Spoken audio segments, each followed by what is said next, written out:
Mhm. Wonderful. So good to see you. Good to see you, Rachel. I Always, look forward to our calls. I always do, and looking to your smile and bright eyes always. Thank you. Shall we just dive into it and start with a practice of coming back to what's here in our beings? Yes, Okay. I'm ready. So let's just take a moment to, if you want to close the eyes. Let's just give ourselves some time and space to arrive,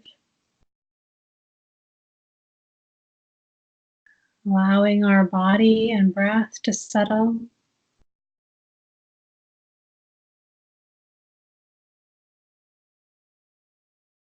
Beginning to feel that natural in-breath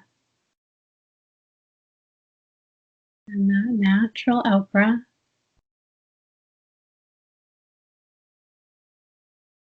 Allowing our beings time to settle.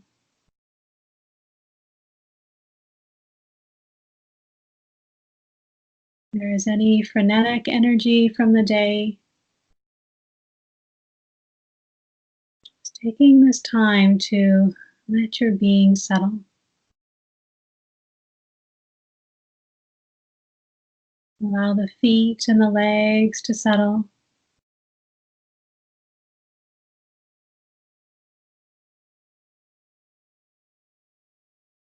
Allow the pelvis and torso to settle.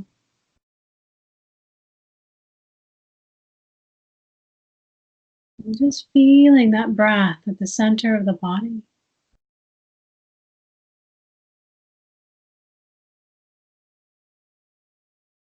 Feeling that in-breath.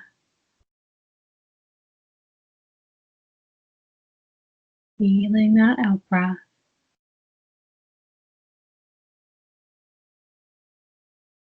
Letting the weight of the shoulders, arms, and hands rest.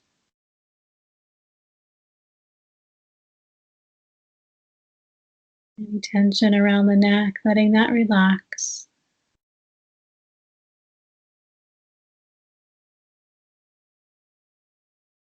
Any holding around the eyes, letting that release.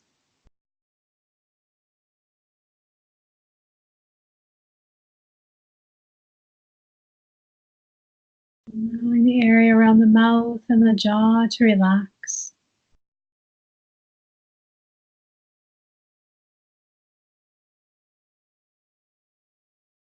Just resting with that in-breath at the nose and that out-breath.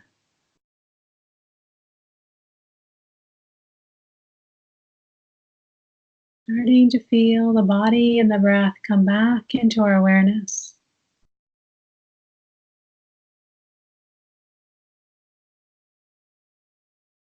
That the mind may begin to share this moment with the body and the breath.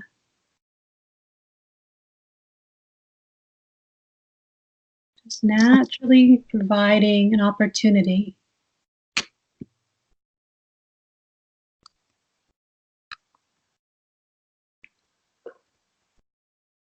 to allow your being to settle and your awareness to broaden.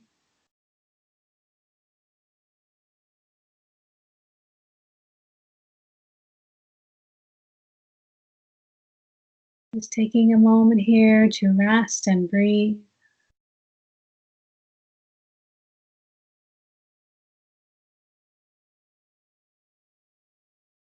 And just slowly starting to invite a slightly deeper breath. Beginning to awaken your being with each breath.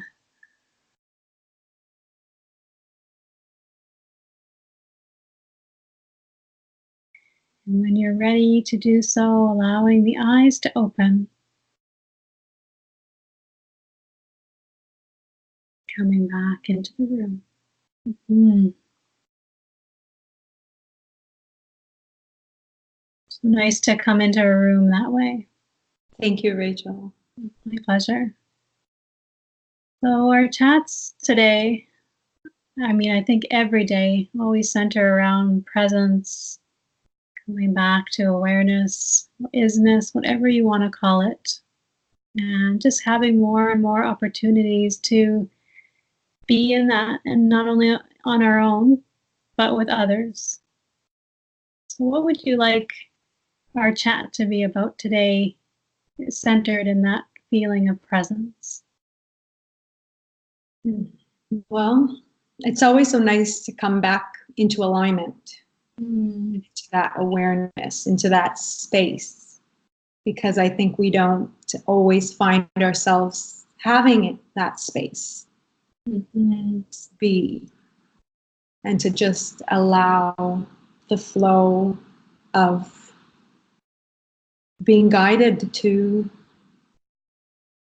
again, just come into our being.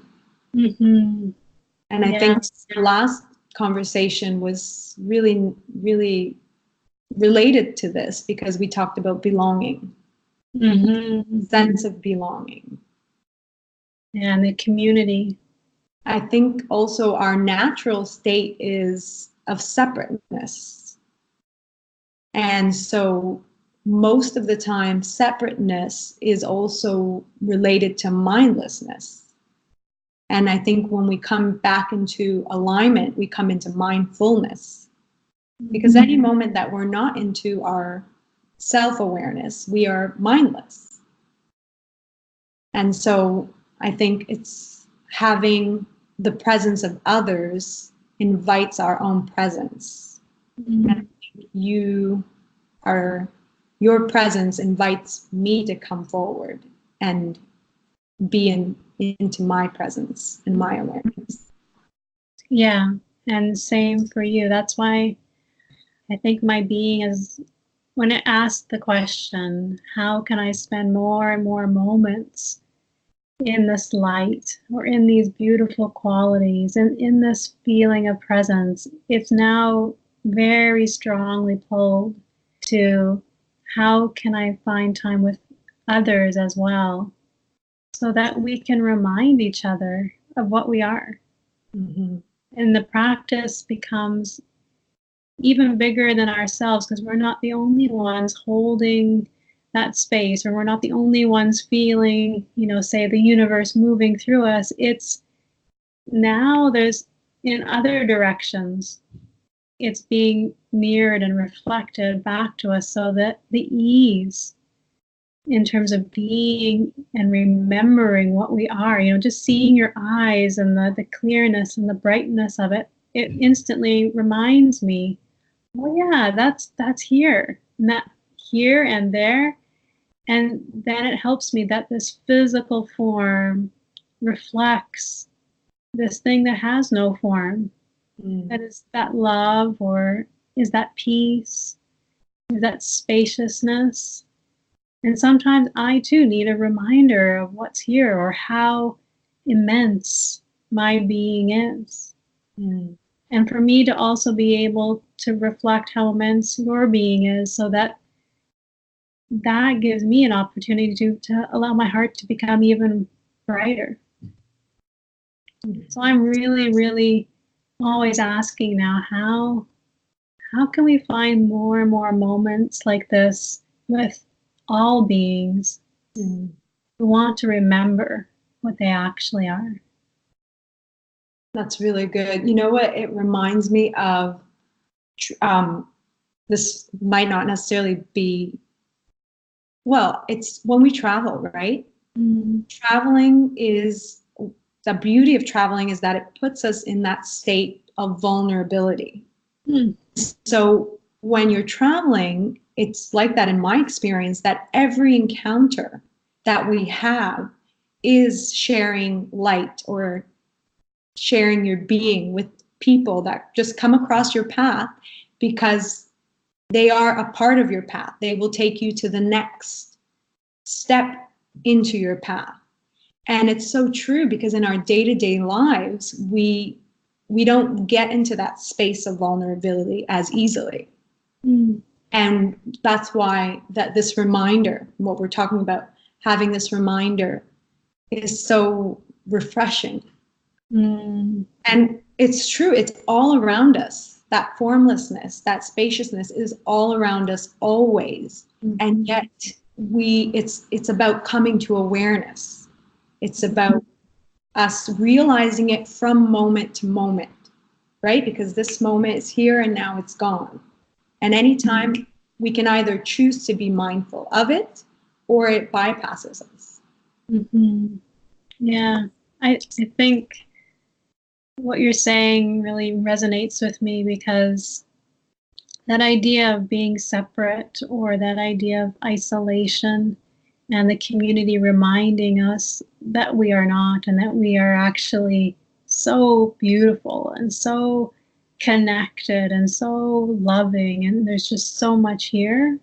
And I think if we can start to see that, yes, community will be there in terms of support, say if we're having difficult times with relationships or whatever it might be, but beyond the day-to-day stuff, in terms of the big thing that's actually here, that our being is yearning to come back to, or yearning to just rest in, to have a reminder of that it kind of is like a colliding. So if we're in that story of I got to get this done, and what else do I have to do, and I don't have time, and then what is this person asking? I mean, and just the feeling of that. If we have those times where we come into contact with a community that's dedicated or in presence, it reminds us that that story is just a story. It's pulling us. It's a real pull away from always resting in this presence, no matter what we're doing. And so if we can have those reminders of not only the beauty and the brightness of our beings, but that the story is actually taking our attention and it's almost making us believe that we don't have time, that we have to get something else done. It's not the right timing, but that we actually do. Even if it's just one moment, say just one moment online with, say, here we are. This is our moment right now of us reminding each other. We both have many things going on, but if our beings, if our hearts can somehow come to understand that love and that fullness that is here waiting for them, our hearts can open, then I think a real dedication will happen to coming to those communities where we're reminded. And time also is relative, right? As soon as you think you have more time makes itself present. You don't have time, time is running out. The more you speed up, the more time speeds up. That reminds me, we also spoke about rituals. And I wanted to ask you a little bit about what your ritual is daily, little things that you might do to help you come back to that. Yeah, I've been really resonating with rituals, because it's something I used to associate with, I think probably religion or things like that I didn't understand. And now that I see it as looking for things that bring me back to what I am, or that love, or that beauty, I see rituals as such a beautiful possibility for that. And so I do things all the time. So in the morning when I wake up, before I do anything, I always have that question of, show me the beauty of today, or how can I see the beauty of today? And I wait, and I let my being have time to, it almost becomes like a little silly child, like, ooh, and it starts to look out the window, and it starts to be, excited, or, oh, there's some incense. I want to light it to make, that beautiful smell come into the room and clear the day before. So before I've even done anything, just by giving myself that space to have that beginning of the day where I ask the universe to say, show me the beauty of today. What is it? And then it will show me. And it's as simple as, for me, lighting cedar or whatever it might be, just to smell that smell. And it just starts to remind me of the beauty that is here. And then I do that, and then it leads to another thing. And I just watch, and I just wait for it to show me the ritual. So instead of having necessarily a set specific thing I do, I give myself, my ritual really is, I give myself space to ask questions and for this life to show me what that would look like now, what my being wants to create now. I do that in the morning and I do that in the evening, so that my being just feels so full that it knows I gave it space to be heard. I gave it space to be creative. I gave it space to just, for me to see all that it is. And if you can imagine like a child and a parent, and if a child never had his parents look at it with those loving eyes, or with the embrace, or just attention. Imagine how that child would feel if they never had the parents' attention, or never heard. Needs were never met. That's so interesting. Yeah, I really like that, to honor it in that way, because our being does share all of those qualities, I think, that we possess when we're children, and then life gets in the way sometimes. But I love that, because I think that also ties into travel and new experiences, because your childlike innocence and desire and curiosity can truly shine out. But I love that you allow that, because I think it's, if you give it the space to shine out, it truly will. Yeah. And sometimes it might start with a little bit of things that are difficult. It might not be beauty right away. Sometimes if I wake up and there's just agitation and maybe even anger or whatever it might be, even allowing that as just allowed, that could be beauty. And if I embrace it, and I allow it space to be here without trying to get away from it, or it shouldn't be here, it really is beautiful to watch it transform, not by any force or effort, but giving it time to be agitated, giving it time to tell me what it's agitated about. So again, it's heard. So it doesn't matter if I'm being heard in agitation or I'm being heard in joy. My being knows it's been heard, it's expressed, it's done. And then it just settles on its own. And then again, it starts to create magically again.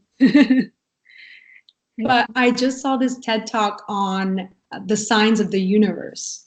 And it's so interesting, because I think, if we just ask the universe to show us, or if we ask our being and our higher selves to give us signs, they're there. All we have to do is ask. And also, I think it's so important, yes, to sit with your emotions, because as soon as you start to resist them, right? Because there's no negative and positive, bad or good. It's just the flow. And as soon as you start to resist them, then they can start to take over. But if you allow them, just like you say, they will transform. Just like our thoughts, they come and go. Yeah, Jack Kornfield has a beautiful saying that the mind has no pride. So one moment you'll be in, I can't sit here any longer in meditation, I'm gonna die. And then the next moment's like, oh, what's for lunch? I'm kind of hungry. And like, Next. Squirrel. So it's that allowing, because if you think about it, or not even think about it as an idea, but if you be with resisting, it's not actually the negative emotions that are the thing that's so horrible. It's that if we participate in resisting, we we're in resisting. And imagine what resisting feels like. To me, I go like this, or that's what I'm in my moments. And so as soon as I say, you know what, yeah, maybe this thing is bad, maybe it's the worst thing ever, but how's this working for me? You know, if I'm only suffering, how many times do I have to do this before I say, yeah, I'll try something new, because this hasn't brought me peace. This hasn't brought me, any freedom or confidence or whatever it is I'm looking for. What if I allow it? What would happen? And that's really the magical thing that seems usually mysterious to people, that what, do we just let everything be and then it's okay? But it's more about understanding resistance and what participating in resistance brings, the felt sense of it, the tension, maybe even the worry, the anger, the fighting, the conflict. We can truly feel that and then feel what allowing feels like. That, to me, that allowing is like a spaciousness is allowed to come back into the room, an embrace and a welcoming is here.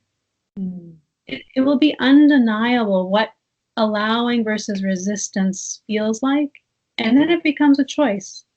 Am I going to participate in the allowing, or am I going to participate in the resistance? And there's no right or wrong. It's just, what do I want my moments to be filled with? Yes.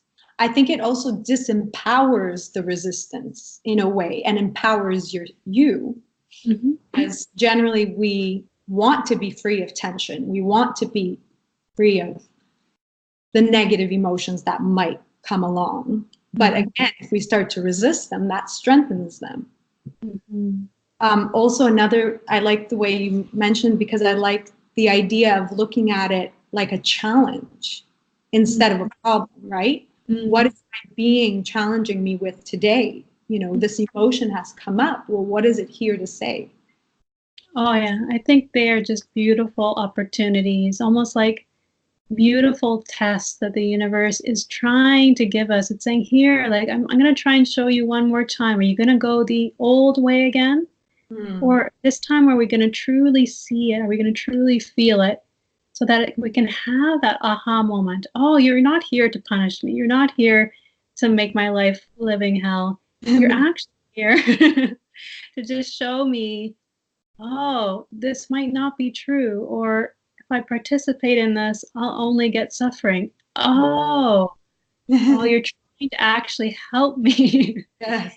And so My mantra has been, and I'm constantly preaching about this to my parents and just in general, in the way of, like, you can't change your circumstances. You can't change what the universe brings, but you have power over your response, your reaction. You can change your attitude. You can change the way you view the situation. You have control of yourself. And that's where our superpower lies. We can choose how to respond. But like you mentioned, if we don't give that space, if we don't allow our awareness to creep in, if we just get taken over by resistance, we won't have the opportunity to make that choice. The choice arises after. Yeah, and this is actually an interesting one to lead into chronic pain and the nervous system, because this can be the most difficult part of the process is the actual choice. Because when we have something that has become a pattern and wired in, and then a physiological response happens, it does sometimes take away our choice, because it happens so quickly. So to be able to catch it or interrupt that old pattern, sometimes we may not in the beginning be able to choose. But if we can use this practice to have that awareness of, starting with, I see how if I just continue to think I'm broken, I'm out of alignment, I'm weak, then that just makes me feel vulnerable. That just makes me feel fragile. That just makes me want to protect. And then I'm like this. I might not be able to stop the working up of the nervous system there that I need to protect, But what we can do is start to understand, oh, I can feel that. That when I think that, then I want to protect. I feel fragile. And at least it gives us the opportunity to eventually interrupt it, to eventually have choice of saying, oh, before maybe I go into, I'm broken, I shouldn't, I better watch it. Oh, hang on, I've heard that story before. We might have just that little moment where we start to be able to have choice or ability to interrupt the old. So you're saying come into the awareness of that pain. And the story that And works the nervous system up. Yeah. So, pain, as we know, is a protective response. And if there is, say, no injury, if we've gone to great professionals, if we've had imaging, we can be confident that your body is not injured. It's actually quite capable. All we have to do is not try to prove or convince anyone. It's, hey, what could possibly be here that is working my nervous system up? And what can be undeniable are the things like the reasons for our pain. If I truly believe that now I'm just injured for life, that it's hopeless, that I can't get better, that I shouldn't do activity because it's hurting me. Even if I sleep, I get pain after I sleep. And if I picked up a belief that pain equals damage or damage equals pain, then I can't maybe even sleep because now it's hurting me. And so just imagine if we have all these beliefs that everything is hurting me, I'm broken, pain means damage. That's the thing that is working our nervous system up to protect. And our beliefs change our physiology. If those are the beliefs that we keep streaming, or those are the thoughts that we keep allowing to come into our conscious awareness, those are the messages that are being sent down into our bodies and they're literally transforming our physiology. And so that response, like you're saying, it becomes chronic. But the moment that we become aware of that or hear the stories, right? I think it's about just giving time or giving awareness to, well, what are the stories that I'm telling myself about pain or about myself, or what are my beliefs, and seeing where are those limiting beliefs, pointing them out, and that disempowers them. Same as with the resistance. From there now, bringing them into your awareness, you can start to make a choice. Yeah, as soon as that's right. As soon as there's some clarity of, oh, hang on, maybe, I still think I'm broken, but I can feel that it only makes me feel worried. I can feel it only makes me feel anxious. It hasn't brought me freedom from pain. It hasn't made me confident that I'm okay. And that's where that little moment of opening or space from the story can happen, and we can have some choice. Yes.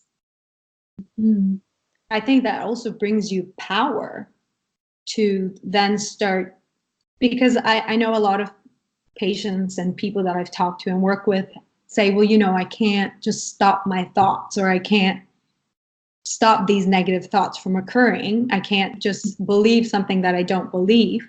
But it's not even about that. It's just about really bringing it to your awareness from a space, creating that spaciousness so that you can evaluate it.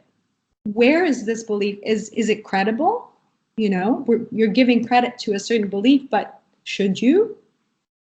Is it bringing empowerment, or is it bringing more fear into your life?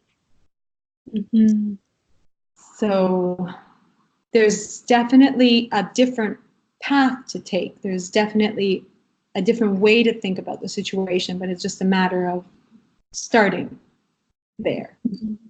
Yeah, I really feel that all of these practices, we're not here to replace another set of beliefs with better ones. With awareness practice or isness or whatever we want to call this, it's really, again, coming back to that word, I feel it's the opportunity to see in this moment what's here, what's it bringing. And if it's in alignment to the things we want to be in, like, I don't know, peace or love or joy, then we can ask ourselves, do I want to spend my moments in peace and love and joy? And if it is in alignment, then you continue on. But if this moment, if we can feel this thought or this whatever it is we're doing only brings suffering, only brings worry, only brings protecting, only brings anxiety, then all we have to do is ask ourselves, do I want to continue to be in moments of these qualities? Are they in alignment? And if they're not, it's not that they're wrong or we should push them away and I'm supposed to stop them. No, they're allowed to be here. But what we can do is that choice part is, where do I want to put my attention? Do I want to continue to put my attention on a story that only makes me feel worried and broken and protecting?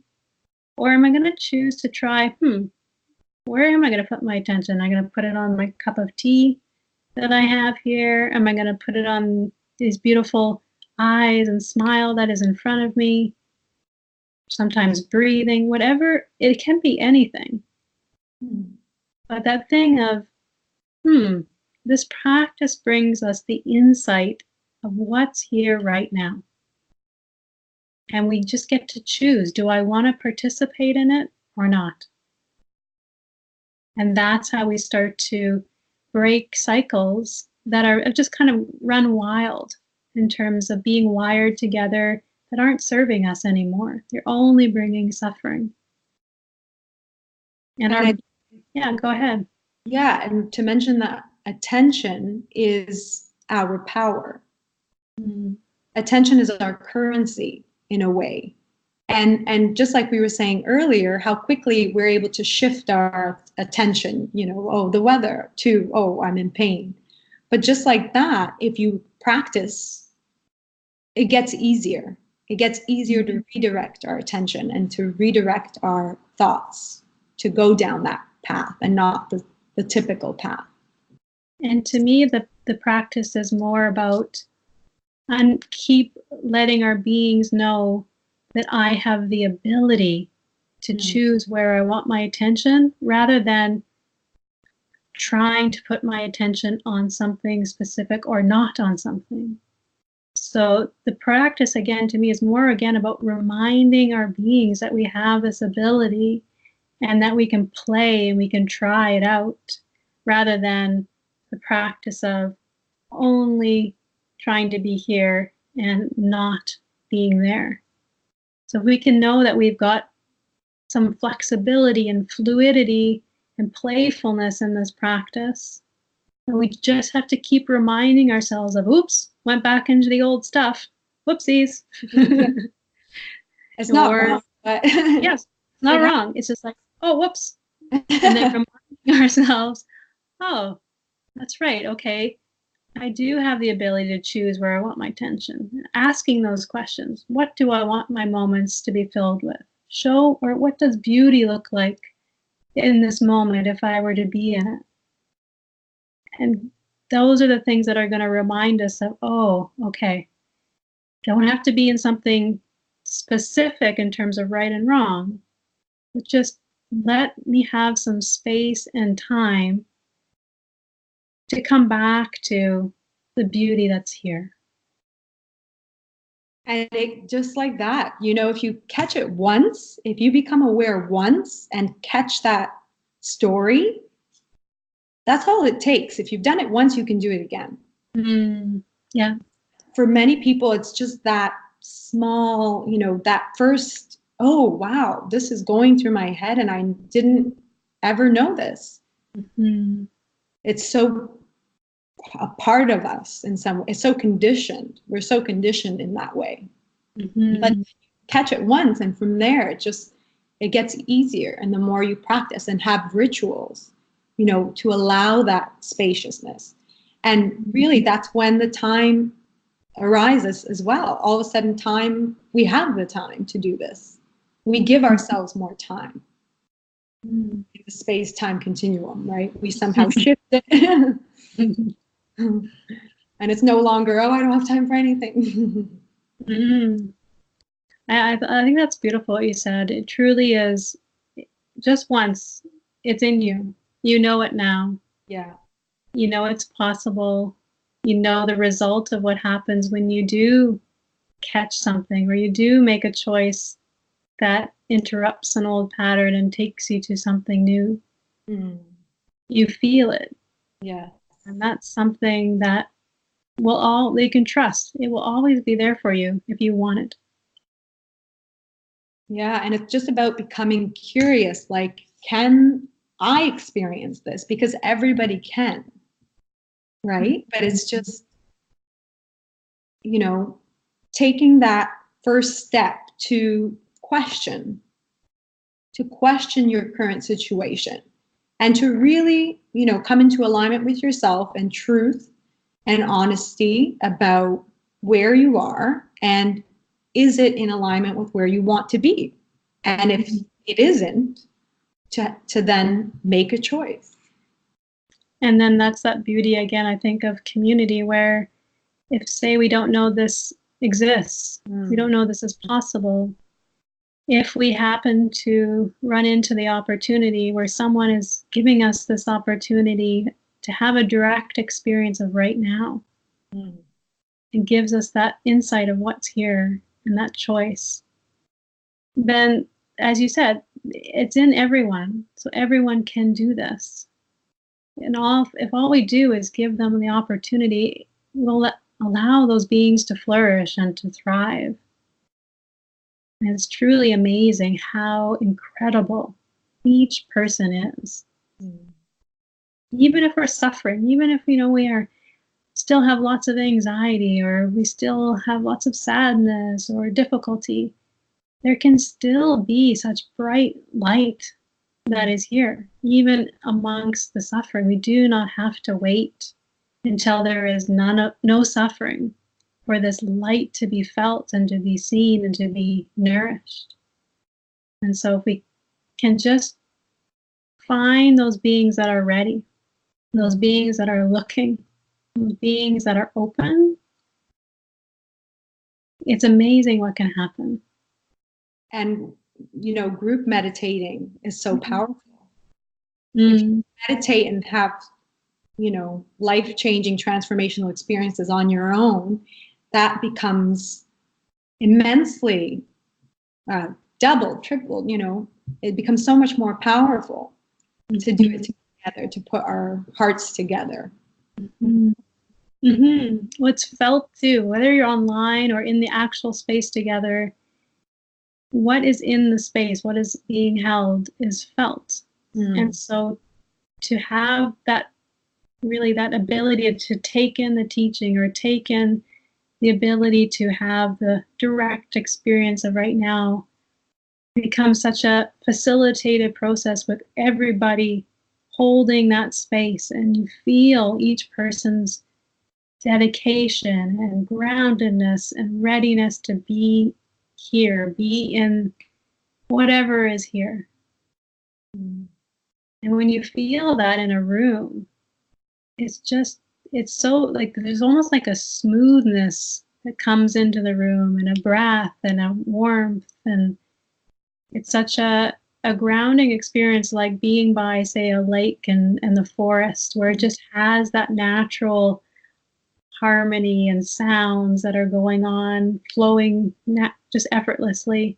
And your being, when you're with that, just naturally starts to feel that harmony, feel that peace, feel that flow. And there's no difference. It dissolves, right? That's your sense of belonging right there in that, what you're describing, that room with presence, with people who are sharing that presence. So that belonging to that feeling. Yes. Belonging together, you're part of the infiniteness that we all share. Really nice. I really find that word so interesting because I'm hearing it more and more. And yes, and again, it's not a word I am that realized in. So I'm so curious to understand it more in terms of belonging with humanity and potentially belonging to divinity, if there is a difference. Because there seems to be a real pull in terms of belonging with other beings in community. My question or curiosity is, from what we just talked about, is there also a sense of that yearning, that belonging to our divinity in terms of our immenseness and our infiniteness and our that love that is just, it is infinite. Yes. But I think, well, that reminds me of, for one, there cannot be anything without you a part of it. That's our belonging. The universe cannot be without your existence in it. So already we are a part of it, but because of our conditioned separateness, we feel as though we are separate, but we are already belonging. I love that. Coming back to our belonging. It's coming back to that oneness that we already are part of, right? Okay, now I'm starting to get belonging more. That was so beautifully put. Yeah. It's not like I want to belong to something. It's a, like Jack says, it's a birthright. We already belong, so it's not something we have to go get. It's something that we have to remember. Yes. And acknowledge too. Because that's how we keep ourselves small. We think, oh, well, I'm just another speck in this infiniteness. But really, that is infinity within that point. That is all of it and already. The whole universe is found within you, just like you are found within the universe. That's really interesting. There was something by Yogananda, I have to look it up, but it's with the canopy of infiniteness that we all create together. And so that, I think, is immense, and the immensity of it sometimes feels too much to contain within this physical body, but our being is that. I feel like a embodied practice at this moment is needed. I work with a beautiful practitioner, Tanina Pollock-Paris, and she takes this beautiful practice of presence, and she's a dancer, and she uses the body and the breath and everything to, when you feel something like, say, infiniteness. Yes. What would it feel like to embody it? Yeah, and express it. Yeah. Right? How do you step outside, right, of your own body, your own physical limitation, but also use it to play with it? To express it, to inform it. That just because we have a body doesn't mean that it doesn't have a presence of infiniteness as well. So taking something that has no form and truly being able to bring it into form. It's such a beautiful thing. So instead of maybe just doing a practice where we tend to just sit with the hand palms one on top of each other, which is such a beautiful practice. But if we do start to have the felt sense of infiniteness, and if we give our bodies and our beings over to letting ourselves express that, not only, I think, do we start to feel our infiniteness even more, it's that reminder. When you see someone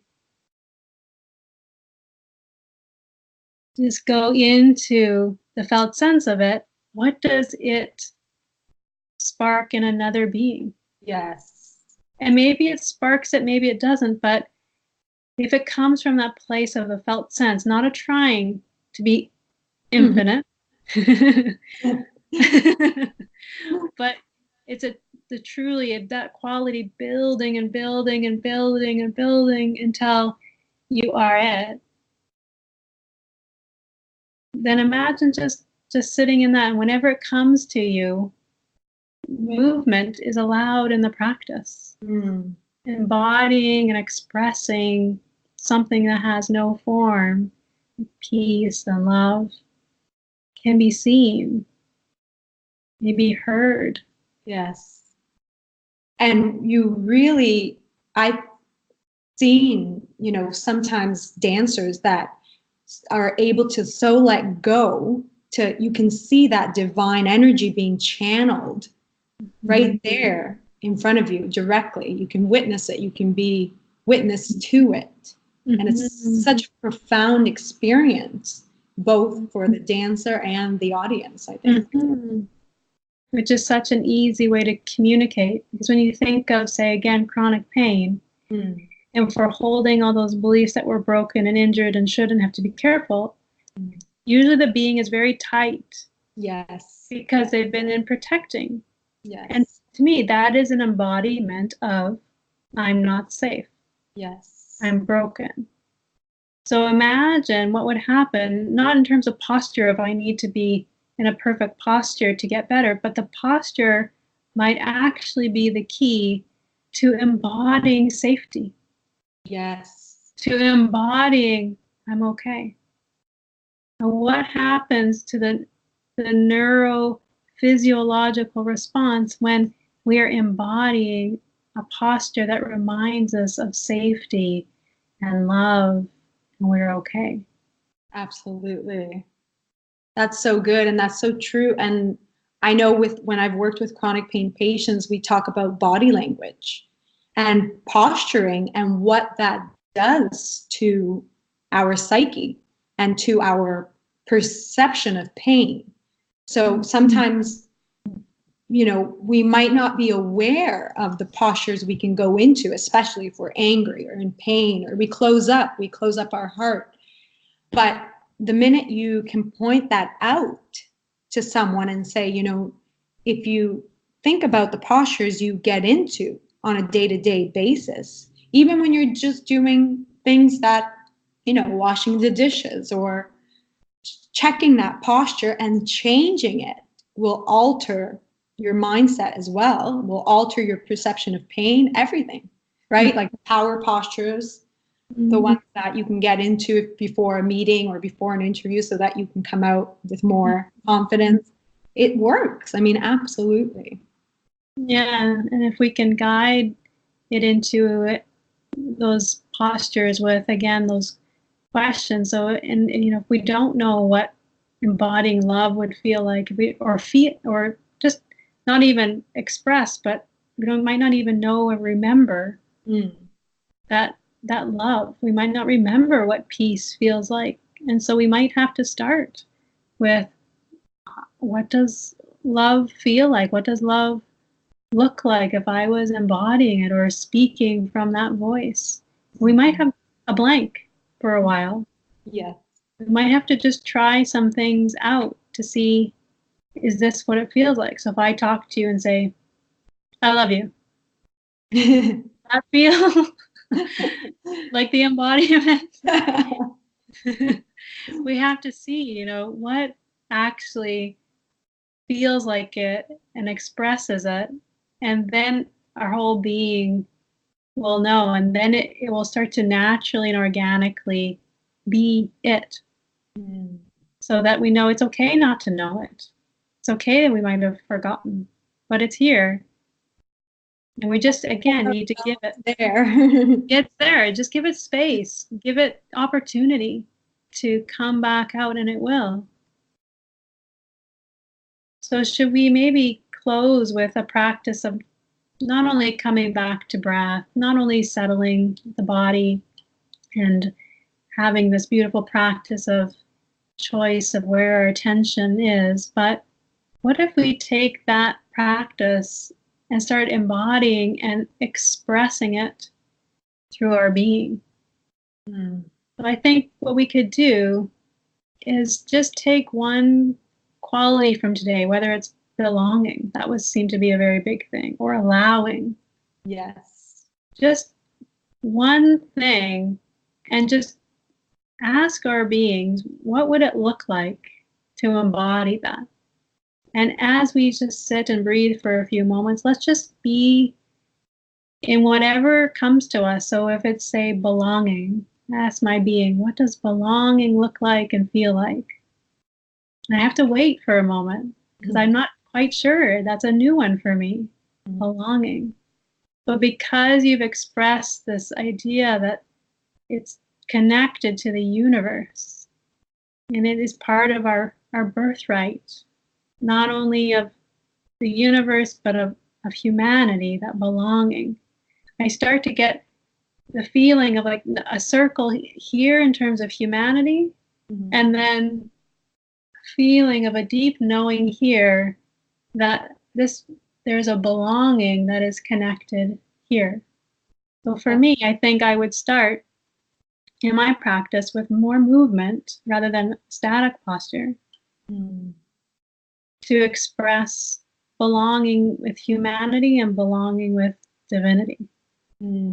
That's so beautiful. I love the movements because they show that embracing of your connectedness, right?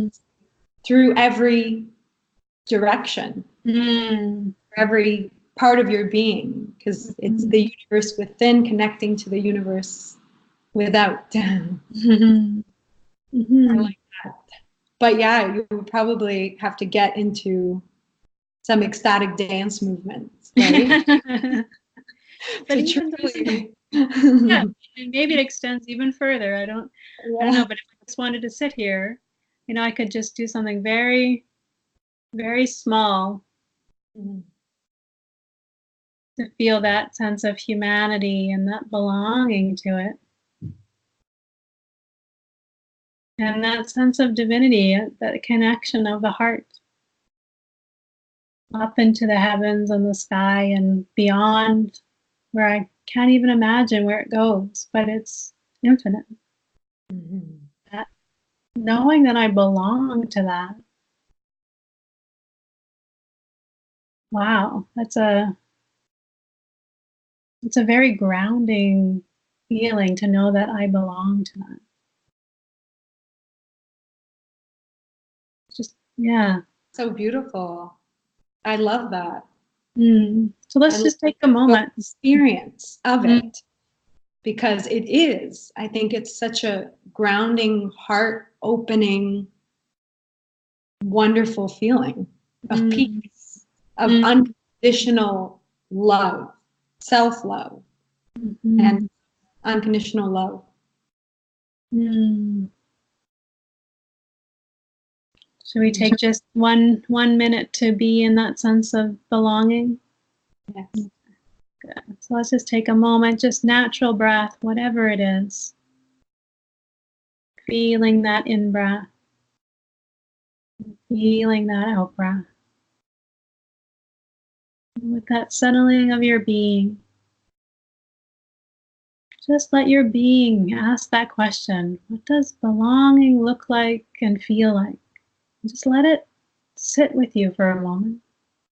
See what it shows you. Maybe there's an image that comes to your mind when you hear, what does belonging look like and feel like?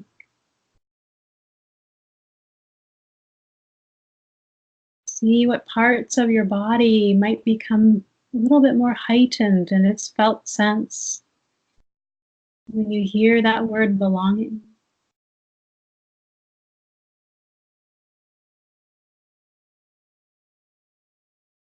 See what images come to you to express and show you that belonging. And start to let it fill your entire being with that feeling of belonging, both to humanity and something that is truly infinite. You belong to this. What does it feel like to know you belong to this? See if it naturally just opens your heart. It naturally allows you to feel your infiniteness, immenseness, and all beings' infiniteness.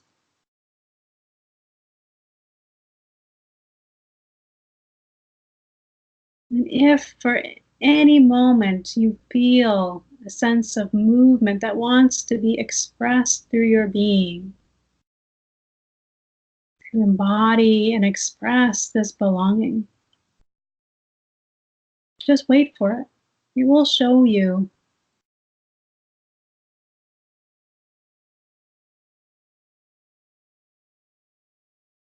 Just allow yourself to fully rest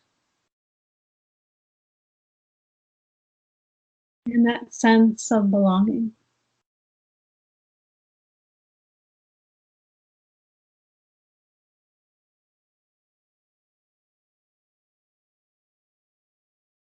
And just starting to come back to the breath.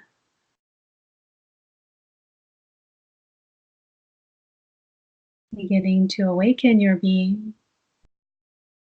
But as you awaken, allow yourself to rest in this belonging. To listen and see with the eyes of belonging and the heart of belonging. And see what the world looks like when you look at the world from that sense of belonging. And allowing the eyes to open. Mm-hmm. Thank you so much. So beautiful to talk with you.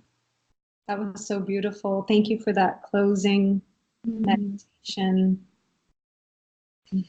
I look forward to our next chat. As do I. Bye.